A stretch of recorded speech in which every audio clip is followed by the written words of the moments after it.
জুলাই বিপ্লবের পর থেকে টানা অস্থিরতায় বিপুল পরিমাণে আর্থিক ক্ষতির মুখে পড়েছে দেশের পোশাক শিল্প। এ সময় রপ্তানির প্রতিবন্ধকতা ও ক্রয়াদেশ হারিয়ে প্রায় ৮ থেকে ১০ বিলিয়ন ডলার ক্ষতি হয় এই খাতে। একজন অর্থনীতিবিদ বলছেন, উৎপাদন ও রপ্তানি অব্যাহত রাখতে এই খাতের নিরাপত্তা নিশ্চিত করতে হবে সরকারকেই। আর শ্রম ও কর্মসংস্থান সচিব বলছেন, অস্থিরতা থাকলেও তা থেকে ঘুরে দাঁড়াচ্ছে বাংলাদেশ। দর্শক, পোশাক খাতের সংকট নিয়ে রিয়াদ সুমনের ধারাবাহিকের দ্বিতীয় পর্ব আজ। নানা কারণে রাজনীতির মতোই টালমাটাল দেশের সামগ্রিক অর্থনৈতিক পরিস্থিতি, যার নেতিবাচক প্রভাব পড়েছে পোশাক খাতে।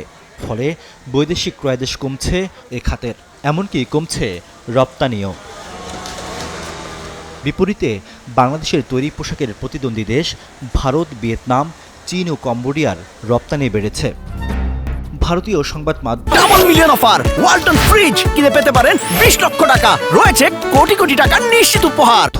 দ্য টেলিগ্রাফের প্রতিবেদনে বলা হয়, সেপ্টেম্বরে ভারতের বার্ষিক তৈরি পোশাক রপ্তানি ১৭.৩% বেড়েছে।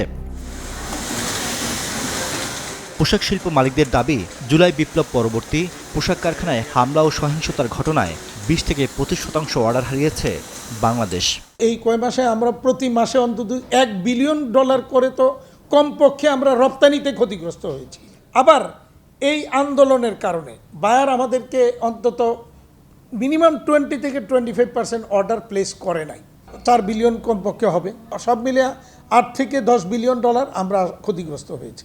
পোশাক খাতের অস্থিরতা, গ্যাসের সরবরাহ কমে যাওয়া, লোডশেডিং এবং ডলার ও ব্যাংকের তারল্য সংকট সব মিলে চরম উদ্বেগ উৎকণ্ঠায় উদ্যোক্তারা। কাস্টমাররা খুব ক্লোজলি অবজার্ভ করছে বাংলাদেশের আফটার আওয়ামী লীগ শাসন আমলের কেমন হচ্ছে।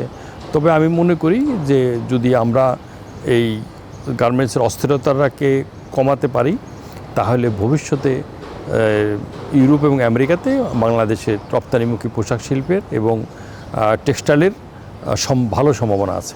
পরিস্থিতি উত্তরণে বিদেশি ক্রেতাদের অনাস্থা, আশঙ্কা দূর করতে যথাযথ পদক্ষেপ নেওয়া জরুরি বলে মনে করেন এই অর্থনীতিবিদ। তা না হলে ক্রয়াদেশ যাবে ভিন্ন কোনো দেশে।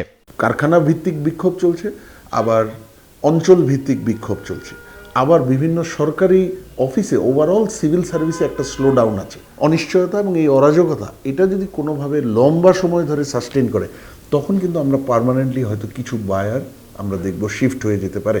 এ বিষয়ে নিউজ 24কে দেয়া সাক্ষাৎকারে শ্রম কর্মসংস্থান সচিব জানান, পরিস্থিতি কাটিয়ে ওঠার চেষ্টা করছে বাংলাদেশ। এখান থেকে অর্ডার যাবে না, বরঞ্চ আমাদের ইন্টারিম গভর্নমেন্টের যিনি প্রধান, তার একটা ইন্টারন্যাশনাল রেপুটেশন আছে এবং আমি যেটুকু মেসেজ পাচ্ছি, এখন কাজ আরও বেশি আসবে।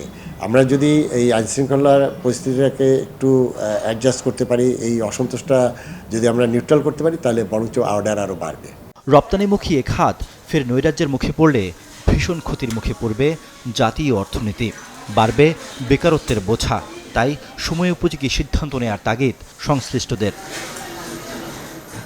রিয়াদ সুমন, নিউজ 24, ঢাকা।